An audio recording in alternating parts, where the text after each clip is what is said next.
Bagaimana kabarnya hari ini anak-anak? Alhamdulillah, luar biasa. Allahu Akbar. Alhamdulillah. Nah, sebelum kita memulai, ada baiknya kita membaca doa terlebih dahulu. Kepada ketua kelas boleh dipimpin membaca doa. Baik, sebelum kita mulai pelajaran hari ini, mari kita berdoa terlebih dahulu. Berdoa dimulai. Doa selesai. Oke, hari ini ada yang berhalangan hadir atau hadir semua? Ya. Jadi hari ini kita bertemu lagi dengan materi lanjutan minggu kemarin. Hari ini kita akan belajar mengenai medan magnet induksi. Yang mana di sini kita ada 7 pembelajaran. Yang pertama, kalian harus mampu menjelaskan konsep medan magnet induksi, yaitu pada kawat lurus, pada kawat mengikat, dan juga solenoida berdasarkan pertanyaan tematik dan juga penjelasan ibu.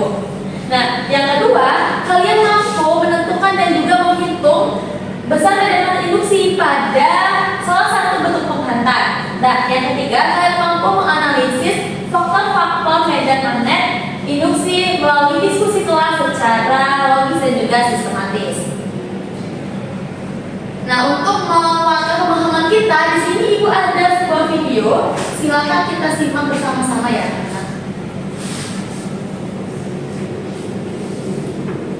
Nah, jadi ini adalah sebuah kereta modern atau kereta magnet, yang mana kereta ini tidak memiliki roda dengan jarak sekitar 3 cm dari relnya, tanpa adanya gaya gesekan. Berbeda dengan kereta yang biasa kita lihat yang ada roda. Nah, kereta ini berjalan dengan sangat cepat, dengan kecepatan yang bisa berkali-kali lipat dari kereta yang biasa kita lihat. Nah, dari sini muncul pertanyaan, kenapa ya kira-kira kereta ini bisa tetap berjalan padahal tidak menyentuh relnya? Apakah karena dia digerakkan oleh makhluk halus? Atau kira-kira kenapa ya? Nah, di sini mau tanya pemahaman kalian. Kira-kira kalau melihat ini, kenapa ya alasannya seperti apa? Siapa yang mau menjawab? Saya Ibu. Boleh, tentu. Menurut saya kereta magnet itu bisa melayang karena ada gaya magnet antara kereta dengan relnya Ibu. Jadi mungkin karena ada arus listrik yang membuat magnet itu jadi keluar. Jadi kereta itu bisa terangkat. Tapi saya belum paham Ibu bagaimana arah dan besar gaya magnetnya bisa diatur. Oke, kita bagus jawaban Ketut. Karena Ketut masih belum paham, jadi kita coba tanya lagi satu lagi. Kira-kira siapa nih yang mau menjawab? Oke, Messi, boleh.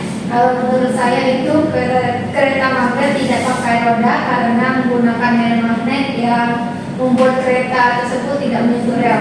Kemungkinan ada arus listrik yang menghasilkan medan magnet lalu terjadi gaya tolak atau tarik-tarik. Oke, jadi jawaban dari Ketut dan juga jawaban dari Messi itu kalau kita gabungkan sudah cukup untuk menjawab kenapa sih kereta magnet ini bisa berjalan tanpa bersentuhan. Beri tepuk tangan dulu untuk Ketut dan juga Messi. Nah, jadi fenomena dari kereta modern ini berkaitan dengan materi kita pada hari ini, yaitu medan magnet induksi. Nah, medan magnet induksi itu adalah medan magnet yang timbul akibat adanya arus yang mengalir pada suatu penghantar. Nah, bisa anak-anak lihat, kita anggap vakum ini adalah sebuah kawat.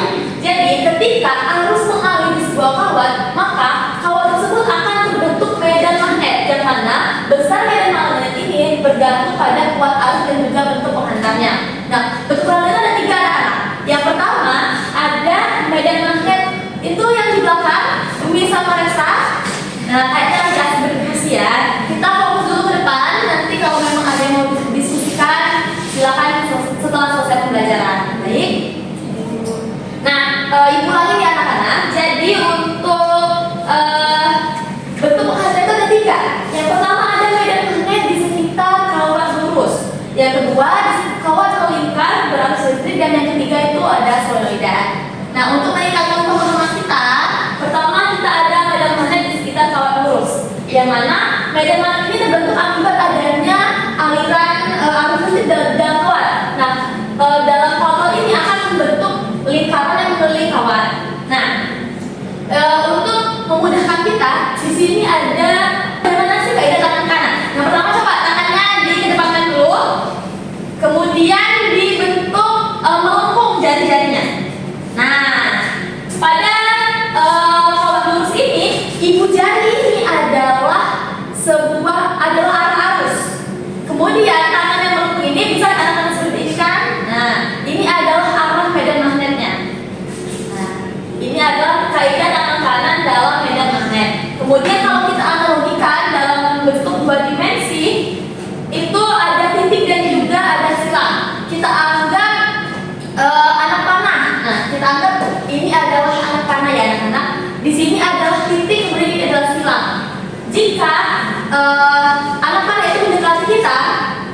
mendekati kita itu berarti titik, berarti dia sedang menjauhi bidangnya.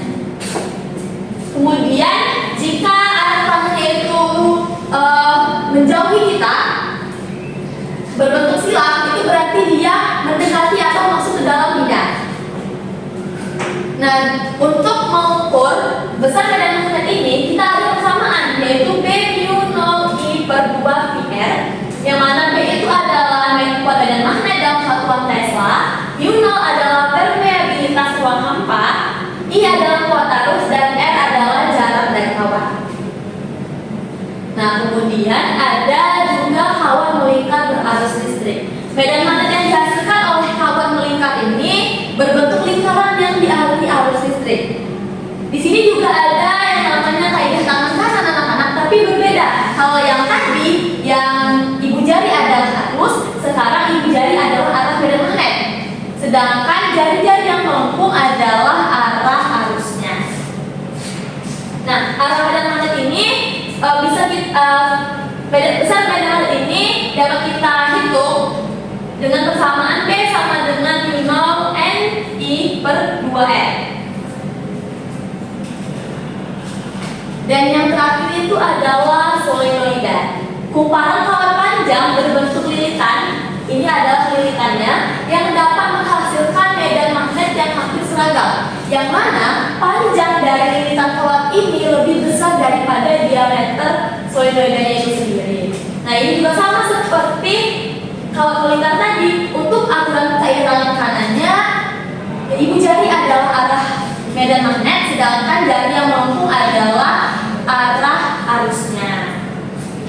Untuk persamaannya itu ada B sama dengan mu 0 NI, dengan N itu adalah jumlah lilitan tiap satuan panjang. Jadi N tiap satuan panjang, N besar itu untuk keseluruhan. Nah, solenoida ini banyak digunakan dalam suatu teknologi. Ini adalah ilustrasi dari bel listrik. Jadi, ketika arus listrik ini mengalir pada rangkaian solenoida, maka magnet ini akan dibangkitkan di sekitarnya, sehingga medan magnet akan menyebabkan gaya tarik pada besi dan membuat kumparan ini memukul belnya sehingga ada bunyi yang dihasilkan. Nah, dari ketiga itu kita simpulkan dulu sifat-sifatnya. Yang pertama, memiliki arah yang dapat ditentukan dengan aturan tangan kanan. Kemudian memiliki besar ataupun medan magnet yang dapat dihitung secara matematis. Yang ketiga, besarnya ini dipengaruhi oleh arus listrik, jarak serta bentuk penghantarnya. Dan yang keempat, garis-garis medan magnet ini membentuk pola tertentu di sekitar sumbernya. Nah, di sini ibu mau mulai. Kira-kira siapa di sini yang mau maju untuk menunjukkan kaidah tangan kanan? Nanti ibu ada hadiah kecil.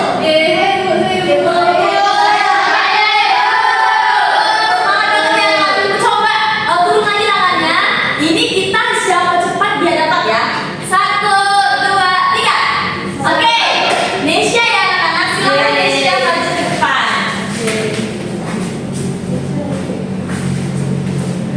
Oke, tadi arahnya ya Bu? Tadi benar nggak Bu? Ada 3, ada lurus, melingkar, sama solenoida. Benar.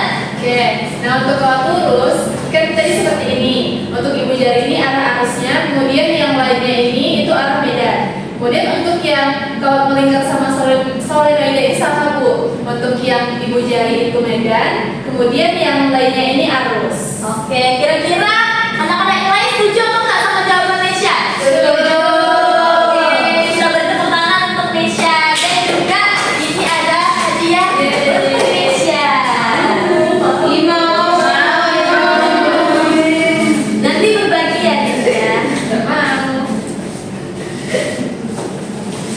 Oke, karena kalian sudah memahami kurang lebih tentang materi kita, di sini ibu ada sebuah topik untuk pemecahan akal secara berkelompok. Nah, silakan bentuk 3 kelompok. Nah, ini kelompok 1, kelompok 2, dan juga kelompok 3. Jadi, kelompok 1 akan mengerjakan aktivitas 1. Kelompok 2 akan mengerjakan aktivitas 2 tentang kawan melingkar, dan kelompok 3 akan mengerjakan aktivitas 3 tentang solenoida. Jadi, kalian fokus saja kepada aktivitas kalian. Nanti di bagian diskusi, silakan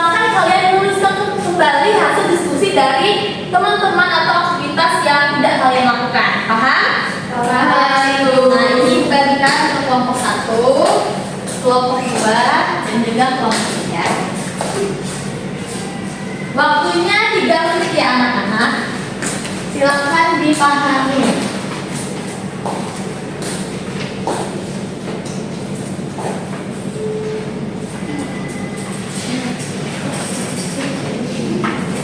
Oke, silakan berdiskusi ya bertiga.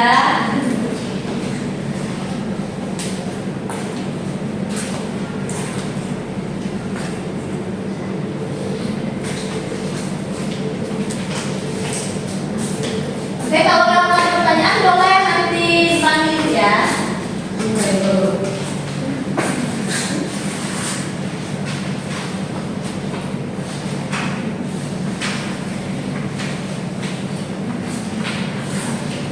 Ini kenapa kelompok 3? Iya, Bu, mau ngerjain. Kenapa nggak mau kerjain? Ini nggak kuat, mau ngerjain. Iya, boleh. Nanti Rensta ikut mengerjakan, bertukar pendapat ya dengan teman-temannya. Ya, bisa. Siapa? Harus dong, bertiga dong. Kan ini kan kerja kelompok. Ini aku taruhin di dalam. Kok nggak apa-apa? Udah. Dan berdiskusi ya. Nah. Kelompok 2 sudah? Kira ibu. Oke. Kelompok 1 sudah belum? Belum, Bu. Oke, waktunya tinggal 1 menit lagi ya anak-anak. Ayo nanti dipersiapkan ya, karena kita akan berdiskusi. Jadi nanti satu kelompok itu 1 orang perwakilan maju ke depan untuk menjelaskan hasil diskusi dari pemecahan masalah kelompoknya.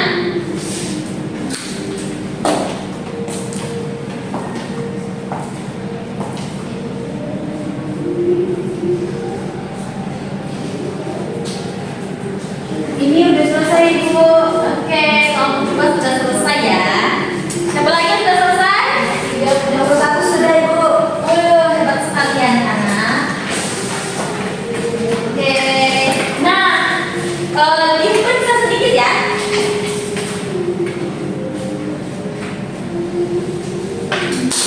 Oke, ibu lihat sudah bagus ya cara kalian menyelesaikan masalah yang ada di LKPD.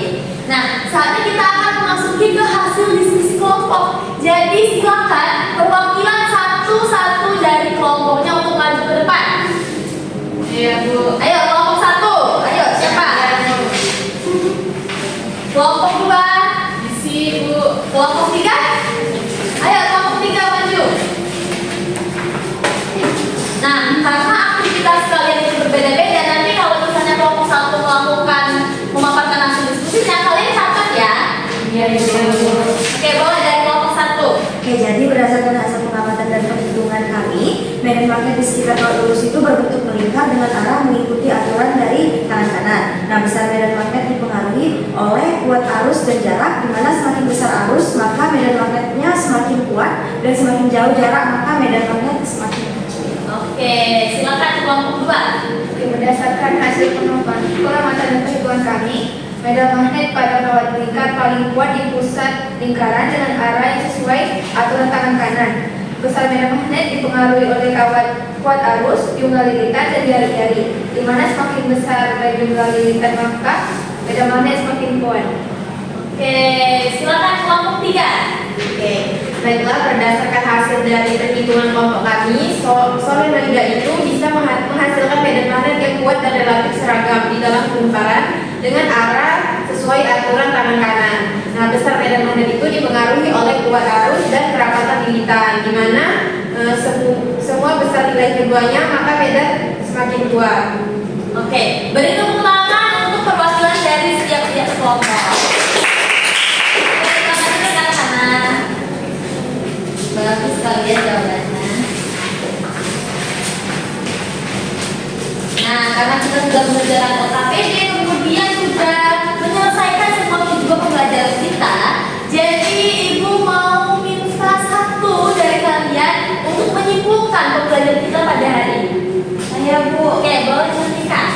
Jadi kesimpulan pembelajaran kita hari ini yaitu medan magnet induksi merupakan medan magnet yang dihasilkan oleh arus listrik. Kemudian besar dan arah medan magnet itu dipengaruhi oleh kuat arus, bentuk penghantar, jarak, serta jumlah lilitannya. Kemudian semakin besar arus dan jumlahnya ditekan, medan magnet semakin kuat, sedangkan jarak yang terjadi maka sedangkan jarak yang akan terjadi semakin besar menyebabkan medan magnet melemah. Oke, beri tepuk tangan untuk Cantika. Nah, jadi kesimpulan dari Cantika ini sudah mencakup pembelajaran kita pada hari ini. Dan juga ketiga tujuan kita sudah tercapai. Nah, untuk minggu ini Ibu nggak kasih tugas dulu karena kita sudah mengerjakan banyak sekali aktivitas. Jadi hari ini cukup sampai di sini pembelajaran kita. Sampai berjumpa di minggu depan. Ibu akhiri, wassalamualaikum warahmatullahi